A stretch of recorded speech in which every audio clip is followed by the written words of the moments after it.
ఒడిశాలోని పూరి శ్రీక్షేత్ర రత్న భాండాగారం రహస్య గది గురువారం మరోసారి తెరుచుకుంది. పండితుల సూచన మేరకు ఉదయం 9:51 శుభముహూర్తాన గది తలుపులు తెరిచి లోపలికి ప్రవేశించారు. 12వ శతాబ్దానికి చెందిన పూరి జగన్నాథ దేవాలయంలోని రత్న భాండాగారాన్ని ఈ నెల 14న తెరిచి 2 గదుల్లోని సంపదను తాత్కాలిక స్ట్రాంగ్ రూమ్కు తరలించిన విషయం తెలిసిందే. 46 ఏళ్ల తర్వాత తొలిసారి ఆదివారం రత్న భాండాగారం తెరిచిన అధికారులు సమయాభావం వల్ల వెంటనే గదిని మూసేశారు.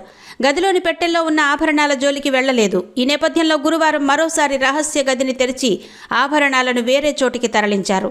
సంపదను స్ట్రాంగ్ రూమ్లో భద్రపరిచి ఈ భాండాగారాన్ని పురావస్తు శాఖకు మరమ్మతుల నిమిత్తం అప్పగించనున్నట్టు భాండాగారం అధ్యయన సంఘం అధ్యక్షుడు జస్టిస్ బిశ్వనాథ్ రథ్, ఆలయ పాలనాధికారి అరవింద్ పాఢా తెలిపారు. మరమ్మతులు పూర్తయ్యాక సంపదను మళ్లీ రహస్య గదికి తెచ్చి ఆభరణాల లెక్కింపు చేపడతారు. మరోవైపు రహస్య గది తెరుస్తున్నందున శ్రీక్షేత్రంలోకి గురువారం ఉదయం నుంచే భక్తుల ప్రవేశాన్ని నిలిపివేశారు. జగన్నాథ ఆలయ అడ్మినిస్ట్రేషన్ చీఫ్ అరవింద్ పాధి మీడియాతో మాట్లాడుతూ గురువారం ఉదయం 8 గంటల తర్వాత ఎవరిని లోనికి అనుమతించలేదన్నారు.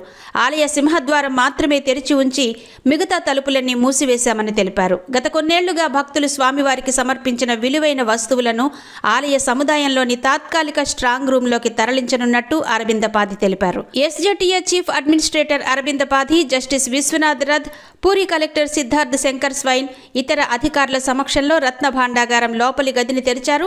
ఉదయం 9:51 నుంచి మధ్యాహ్నం 12:15 వరకు అధికారులు రత్న భాండాగారంలో ఉన్నారు.